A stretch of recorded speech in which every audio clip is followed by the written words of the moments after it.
Viewers, आपको YouTube channel doctor Ali Usman में खुशामदीद कहते हैं।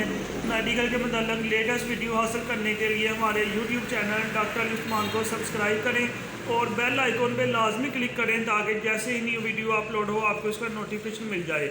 व्यूअर्स, आज हम जिस टॉपिक के बारे में डिस्कस करेंगे, जैसा कि आप स्क्रीन पे देख रहे हैं, जी हाँ, फ्यूसिडिन करीम के बारे में।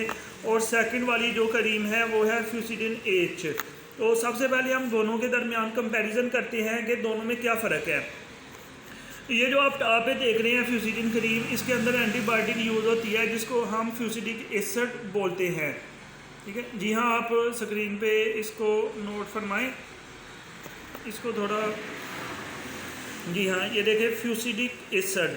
और सेकंड वाली करीम जो है फ्यूसिडिन एच के नाम से, इसके अंदर कम्बिनेशन है, फ्यूसिडिक एसिड भी मौजूद है इसके अंदर, और इसके अलावा एक बहुत ही तेज़ या पोटेंट किस्म का स्टीरॉयड मौजूद है जिसको हम हाइड्रोकार्टिसोन बोलते हैं। तो इसको किन सूरत में इस्तेमाल किया जाता है या डॉक्टर किस सिचुएशन में इसको इस्तेमाल करवाता है। बहुत सारे स्किन के ऊपर इन्फेक्शन ऐसे होते हैं, जख्म ऐसे होते हैं जिसके ऊपर आम करीम जो है ना वो असर नहीं करती, या बहुत सारी जो कॉमनली यूज़ होने वाली ऑइंटमेंट हैं, क्रीम्स हैं, वो असर नहीं दिखाती। तो ऐसी सूरत में ये जरासीम रेजिस्टेंट होते हैं, उसके लिए फ्यूसिडिन एसिड डॉक्टर्स रिकमेंड करते हैं। फ्यूसिडिन एसिड जो है इसके अंदर जस्ट एंटीबायोटिक है और ये तब असर करती है जब जरासीम की तादाद कम हो जाती है, जबकि फ्यूसिडिन एच जो है फौरी असर दिखाती है और बाद में आहिस्ता आहिस्ता जरासीमों को ख़त्म करती है। बहुत सारी स्वेलिंग और जख्म हो तो इसकी रिकवरी बहुत तेज़ी से हो जाती है।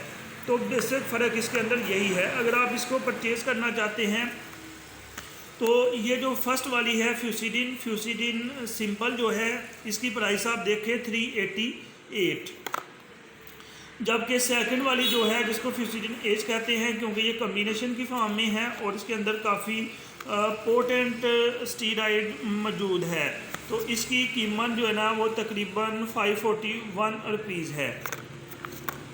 तो किसी भी मेडिसिन को जो है ना आप खुद से प्रेस्क्राइब ना करें, ये एक जनरल इंफॉर्मेशन है।